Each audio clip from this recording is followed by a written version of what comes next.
N50 news பாருங்க, share பண்ணுங்க, like பண்ணுங்க, சப்ஸ்கிரைப் பண்ணுங்க.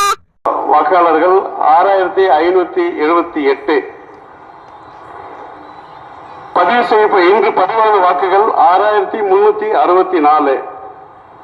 அதில் CITU NLC labour and staff union பெற்ற ஓட்டு 794. திராவிட தொழிலாளர் ஊழியர் சங்கம் பெற்ற வாக்கு 231. கனரக தொழில் பிரிவு அண்ணா தொழிற்சங்கம் பெற்ற வாக்குகள் 1389.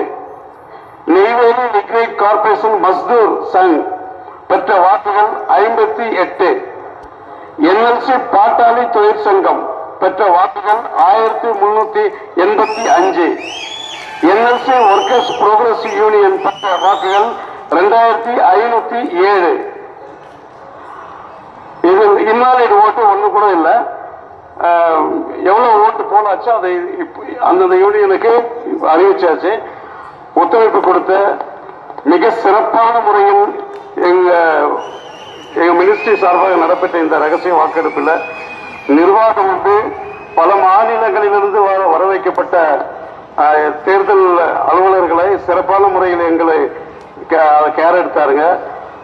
ஒவ்வொரு வேலையும் அவர்களே எடுத்து நமது அங்கீகார தேர்தல் என்எல்சியிலே 4 ஆண்டுகளுக்கு ஒரு முறை நடைபெறும்.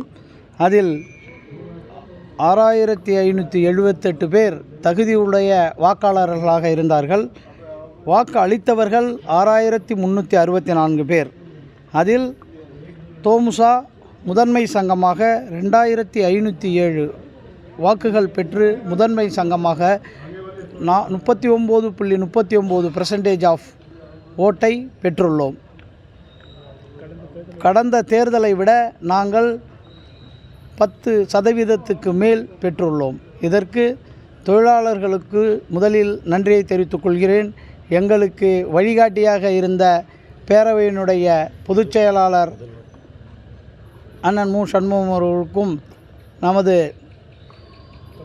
தமிழ்நாட்டினுடைய முதல்வர் அண்ணன் தளபதியார் அவர்களுக்கும், துணை முதல்வர் அவர்களுக்கும், வேளாண்மை துறை அமைச்சர் அவர்களுக்கும், தொழிலாளர் நலன் மற்றும் திறன் மேம்பாட்டுத்துறை அமைச்சர் அவர்களுக்கும், நெய்வேலி தொகுதியினுடைய எம்எல்ஏ அவர்களுக்கும், குறிஞ்சிப்பாடி ஒன்றிய செயலாளர் அண்ணன் சிவகுமார் அவர்களுக்கும், பேரவையினுடைய அனைத்து நிர்வாகிகளுக்கும், கூட்டணி கட்சி தலைவர்கள் அனைவர்களுக்கும், எங்களுக்காக பாடுபட்டு வழிகாட்டிய அனைவருக்கும் நன்றி கூறிக்கொள்கிறேன். நன்றி, வணக்கம். N50 நியூஸ் பாருங்க, ஷேர் பண்ணுங்க, லைக் பண்ணுங்க.